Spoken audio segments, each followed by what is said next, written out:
Well, next Monday could bring major implications for public education and gun laws in our state. The state house has on its agenda an item to override several vetoes from Governor Stein. One that, if passed, would ban diversity, equity, and inclusion practices in North Carolina public schools. The second, allowing people to conceal carry without a permit. Not only that, but our country is going through a pivotal moment following the assassination of conservative activist Charlie Kirk, sending a shift into our political climate ahead of the midterms. So we have a lot politically to talk about. That's why we brought in Jason Husser with the Elon poll. Thanks so much for being here.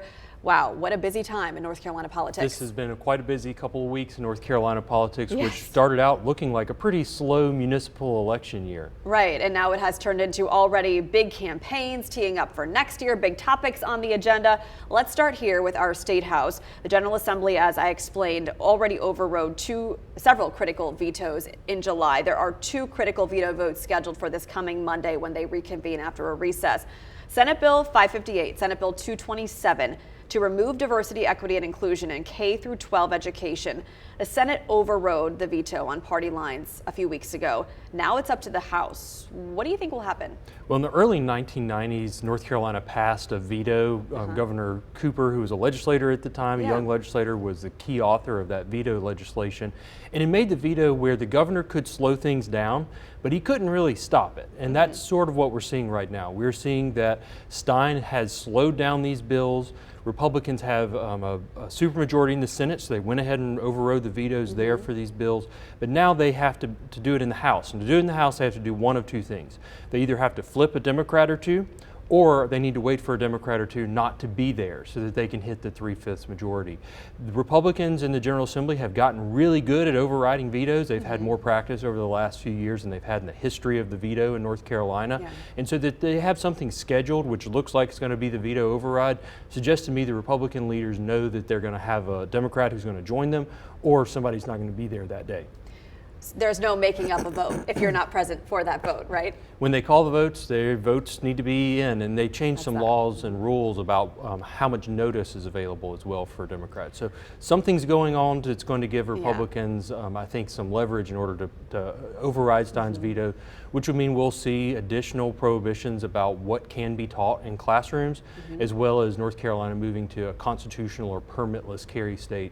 I think being the 30th or something around the 30th state in the country to do that. Yeah, those are both major potential changes to laws that currently are on the books. The House does not have that supermajority, as you mentioned, having lost that in the last election. Republicans need at least one Democrat to side with them.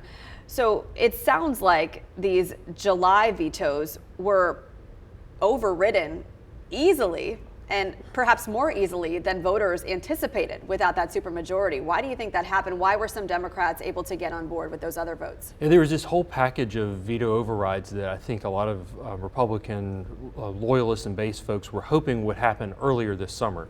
And they were also hoping a budget would get passed earlier this summer. What ended up happening is there did not seem to be as clear support for particularly the constitutional carry, permitless carry bill. There was not unified support among the Republican Party for constitutional carry, basically changing the rules so that you don't have to have a permit to carry if you're legally allowed to have a handgun in North Carolina. That we found some polling data that suggested that some of that was likely going on. We found that there was not unified support among the Republican Party itself for getting rid of the gun permit system in North Carolina. Okay, so this one will be one to watch. It's not necessarily a done deal either way. Let's talk about Governor Stein's relationship with lawmakers. How does he compare to his predecessor? Does he seem to be getting along for the most part? I mean, despite the veto overrides on policy, is he effectively working with Republican leadership? You know, I'm a political outsider in the sense that as a pollster, I try not to get too involved in what's happening in the halls of Raleigh. But from an outsider's perspective, it does look like Stein is off to a really good start in terms of working with Republicans, convening with them. Stein can really gum up the works for Republicans, and so they have an incentive to work with him to try to figure out solutions that he can at least reluctantly agree to. And it does seem that Stein and Berger in particular are able to work together and pass some sorts of changes where they can agree. And I think in a world as divided as what we've seen, when we see a Democratic governor and Republican legislator working together, even if it's on the periphery, that's still a good sign. Let's talk about former Governor Roy Cooper. He is considered a front runner in the race for U.S. Senator Thom Tillis's seat. It's going to be a competitive race. Michael Whatley, the former RNC chair, also in the mix. Do you think this seat will stay Republican, or is there a good chance, given Cooper's history here, it could flip?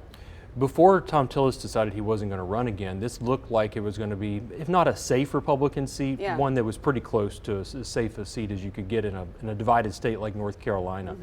With Tillis deciding he's not going to run, with the best known Democrat in the state who was generally well thought of by most voters when he left office, Roy Cooper, running, all of a sudden things have changed. I would not call it a lean Democratic seat by any means, given that Trump won the state pretty decisively in the 2024 cycle.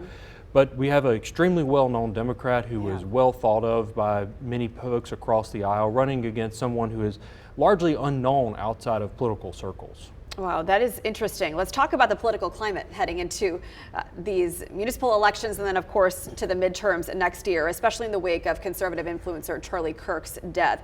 How will that situation, do you think, affect campaigning and outcomes and all-in-all political interest for the midterms? And midterms typically are a referendum on how the state of the world is right now. And so when people tend to see the sort of state of the world within a president's control is going well, president's parties get rewarded. Typically that means the economy. Well, we've seen very mixed reports, depending on which data source you want to look at, about what's going on with the economy. Between the horrible incidents in Charlotte with the stabbing to the awful incident with Charlie Kirk's assassination, I do think we're seeing a sort of a shift of attention away from economic issues, more to these public safety issues, from political violence to crime on the streets.